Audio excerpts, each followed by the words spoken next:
નમસ્કાર, આપ જોઈ રહ્યા છો જેકેએસ ન્યૂઝ ગુજરાતી। વાત કરતો આરટીઈમાં ગરીબ બાળકો સાથે અન્યાય અને ખોટા આવકના દાખલા કઢાવી સ્કૂલોમાં એડમિશન મેળવ્યા હોવાના આક્ષેપો સામે આવ્યા છે। માલપુર મથકે પ્રાઇવેટ 4 સ્કૂલો આવેલી છે, ત્યારે તેમાં સરકાર દ્વારા ગરીબ બાળકોને આ સ્કૂલોમાં સમાવેશ કરવા માટે આરટીઈ દ્વારા ઓનલાઈન ફોર્મ ભરવામાં આવે છે। અતિ પછાત વાલ્મીકી સમાજના 2 બાળકોએ ઓનલાઈન ફોર્મ ભરવામાં આવ્યું છે। 2 બાળકોને સમાવેશ કરવામાં આવ્યા નથી। જે લોકો સુખી સંપન્ન અને રાજકીય વર્ગ ધરાવતા લોકોએ અને પૈસાના જોરથી ખોટા આવકના દાખલા કઢાવીને તેમના બાળકોને આ સ્કૂલોમાં સમાવેશ કરવામાં આવ્યો છે। માલપુર મથકે જે લોકોએ આરટીઈમાં ઓનલાઈન ફોર્મ ભરેલા હતા અને જે લોકોનો સમાવેશ કરવામાં આવે છે તે લોકોના ઘરે જઈને તપાસ કરવામાં આવે તો તે લોકો સુખી છે કે નથી, અને જે ગરીબ બાળકો છે તેમના પણ ઘરે તપાસ કરવામાં આવે અને બાળકોનું ભવિષ્ય ન બગડે તે માટે જે લોકોએ ખોટા દાખલા કરાયેલા છે તેમને તાત્કાલિક દાખલા રદ કરી અને સાચા ગરીબ લોકોને આ સ્કૂલોમાં સમાવેશ કરવામાં આવે અને ગરીબ દીકરા ભાવેન્દ્રભાઈ વાલ્મીકીને દક્ષ વિજયભાઈ આ બંને બાળકોના પરિવાર ગરીબ છે તેઓને સ્કૂલમાં એડમિશન અપાવવા કલેક્ટરને આવેદનપત્ર આપવામાં આવ્યું। જેકેએસ ન્યૂઝ સાથે મયુર પોકાર, અરવલ્લી।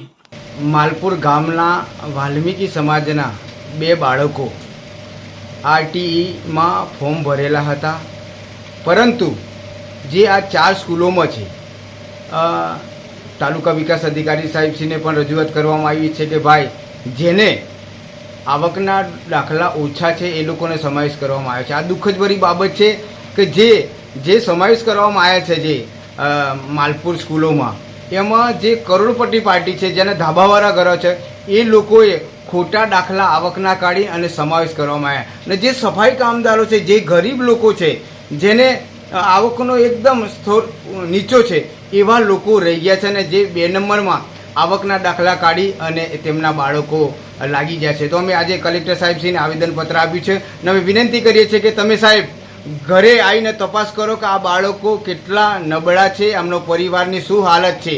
તો અમે કલેક્ટર સાહેબશ્રીને વિનંતી કરીએ છીએ કે આ બાળકોની તાત્કાલિક મુલાકાત લેવી અને જેને બોગસ આવકના દાખલા કર્યા છે એમની તપાસ કરી અને જેને આ એડમિશન લીધા એમને રદ કરવા અને સરકારશ્રીને વિનંતી કરીએ છીએ કે સ્કૂલોમાં જે એસસીની કેટેગરીમાં કોટા વધારવા જોઈએ તો અમારા બાળકો વધુમાં વધુ લાગે।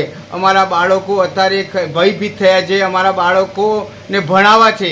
સરકાર એક બાજુ કહે છે કે તમે સફાઈનું છોડો અને શિક્ષણ તરફ વળો, પરંતુ આવી જ રીતે એડમિશન નથી મળતું બાળકો, તેના કારણે વાલ્મીકી સમાજના બાળકોનું ભવિષ્ય ખતરામાં છે। તો આજે અમે કલેક્ટર સાહેબશ્રીને આવેદનપત્ર આપ્યું છે કે અમારા બાળકોને તાત્કાલિક એડમિશન મળે તેવી વિનંતી કરી છે।